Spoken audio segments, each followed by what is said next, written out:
So, as many of you know, I'm working on a novel. It should be done, who the fuck knows. But it's not really an autobiography, it's more like a memoir, like just a collection of my stories. By request, a lot of people have requested, so I'm going to tell you one. And this is also to remind me to write this down. So I'm going to go back to my YouTube videos and be like, oh yeah, I remember that one. I'll start with, I'm going to title it, I'm going to Get You Boy. Well, I was living with this crazy psychotic bitch and we were in an argument. The cops came to the door and we didn't answer. They don't need a warrant in certain situations where they think that somebody's life could be in danger, like a domestic violence situation. Well, I had a warrant for my arrest for not paying a fucking ticket.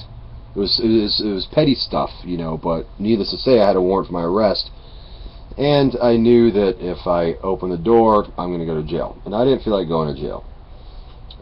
Besides, I had a pocket full of cocaine on me, so I definitely didn't want to go to jail. I mean, I could have hit it, whatever, but I didn't. So what I did was, we stalled as long as we could, and they started kicking the door. We were at a 2-story apartment, and I ran out the balcony. We had a little patio on the back, and I tried to hang down, you know, as far as I could, but I fell. I lost my grip and I fell. I fell flat on my back. Knocked the wind out of me.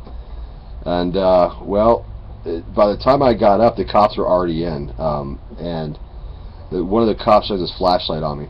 And he's like, and this is literally what he said, "I'm going to get you, boy!" And I just started running. Well, he was right. They did get me, but they didn't give me that day. It took them a few days. My dumbass fucking psychotic fiance at the time told them where I worked. So, told them my name. So, well, you know, I'm selling cocaine at the time, so I usually have not a lot, but like a personal amount on me at all the time, because I'm also using a lot, you know, for myself. Well, I'm at work, you know, pocket full of cocaine. I see 3 cops walking in, and I was like, oh fuck.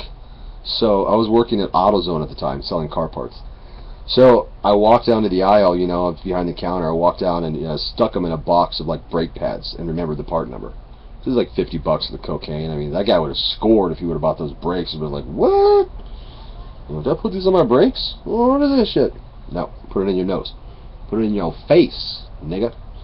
But, so I hid the shit, and then I just walked out and put my hands up, because I knew they were coming. He's like, yep, get on the ground.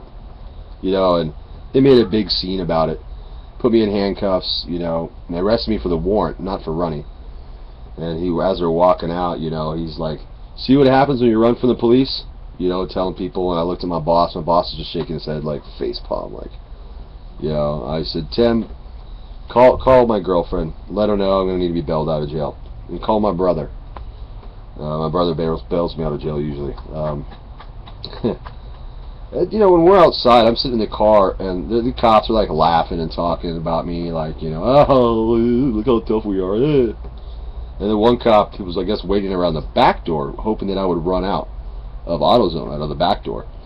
And he's like, yeah, I was so hoping he would come running out, because I was going to clothesline him, like WWF style. Just like, whatever.